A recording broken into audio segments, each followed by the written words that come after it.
Welcome to episode 7 of the Discover Ocala podcast, presented by Showcase Properties of Central Florida. I'm Samantha Dailey, your host for this podcast. In episode 7, I visit with Sara Lambert, Junior League of Ocala president, and Ashlee Anderson, community impact director. Let's get started.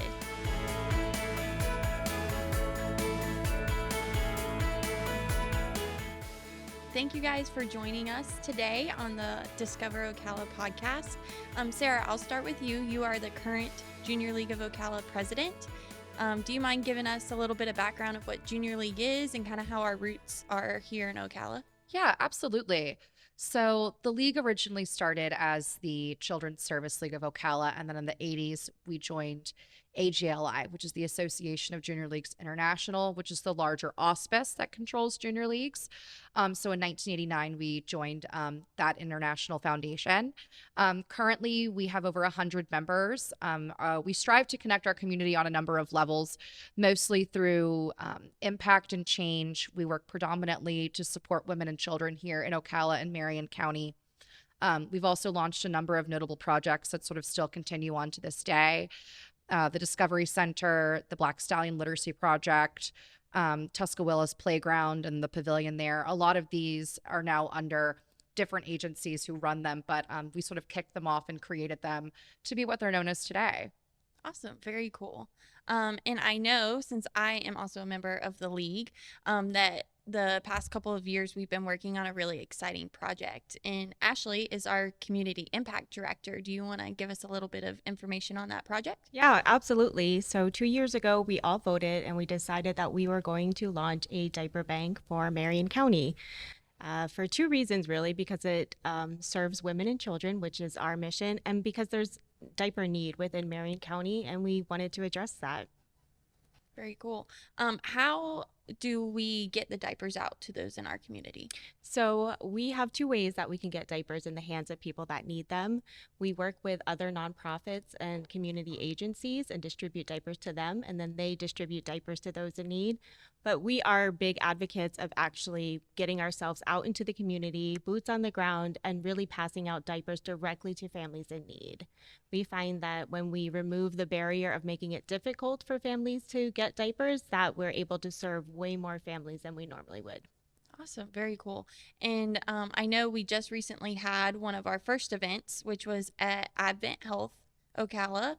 How did that go? It was wonderful. It was our very first ever diaper distribution event. It was part of the community give back at Advent Health. We ended up passing out 2,225 diapers and served 89 families in like a matter of 2 hours. So it was a huge success, and it was really great to see our collective efforts over the last 2 years of collecting diapers and packaging diapers and finally getting them into the hands of people that need them most. And it just felt really personal too, because, you know, I had wrapped some diapers and I had my name signed on the labels, and I'm passing them out to the people, and they're recognizing that, hey, you packaged these diapers and now you're giving me these diapers. So it was nice to also make that connection within the community and really serve those who are in need. Awesome. Yeah. And you mentioned, so we've been collecting these diapers for the past 2 years, right?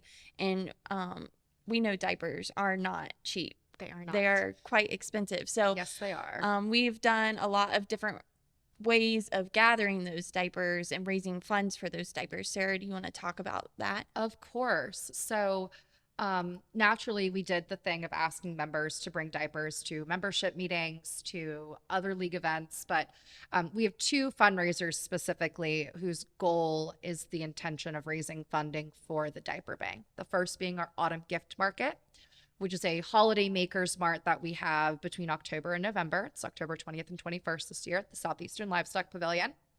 And then we have our Little Black Dress Initiative, which is a week-long peer-to-peer fundraising initiative where that money goes directly back towards purchasing diapers for the diaper bank. We also have Pints for Parks, which is our third fundraiser. That's actually done for us to raise money specifically for the City of Ocala's Rec and Parks Department, and then the Friends of Marion County Parks and Recreation Foundation. We allot a certain amount of funding to go back to both of those agencies, and any additional funding that's left over goes back into the diaper bank fundraising pot. Ashlee, do you want to talk about our next event that we have where we will be giving diapers out directly to community? Yeah, absolutely. So on Friday, August 25th, we are going to be at Lake Lillian, part of the Friday Night Foodie Fest in Bellevue. We will be there with diapers and ready to pass them out directly to people in need. Awesome. Very cool. Very exciting stuff. Yes.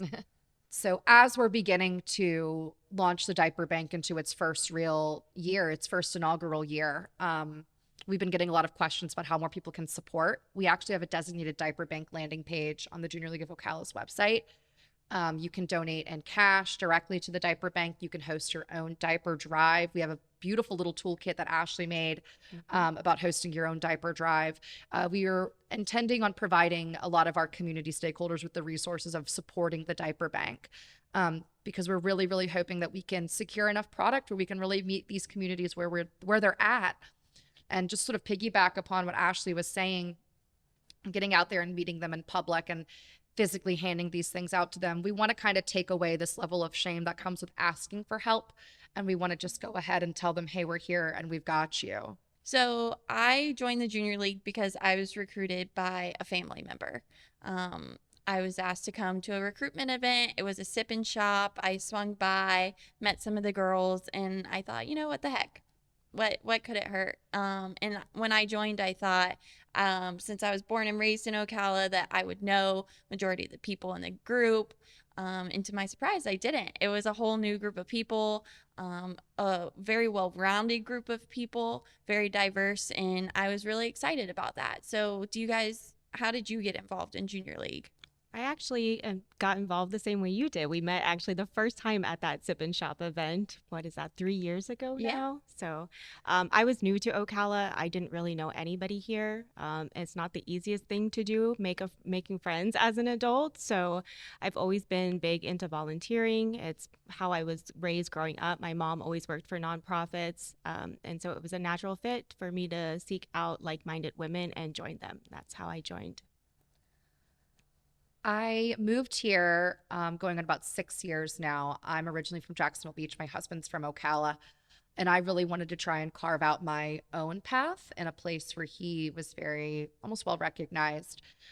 He worked with a lot of women who were members, and they encouraged me to attend a recruitment event. I was very lucky that I had a little bit of a support system there because I knew some of the women, having worked with my husband.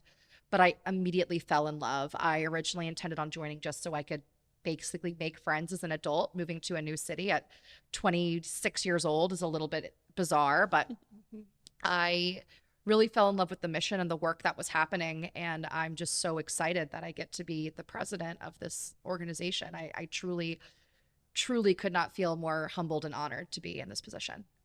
Good. And, we do a lot of volunteering, which we've talked about, and a lot of community impact events, but we also do a lot of networking, a lot of socializing. There are a lot of moms in the group, so we do a lot of things with our whole families, that kind of thing. We do socials and during Christmas time and ornament exchange. So it's really a lot of fun.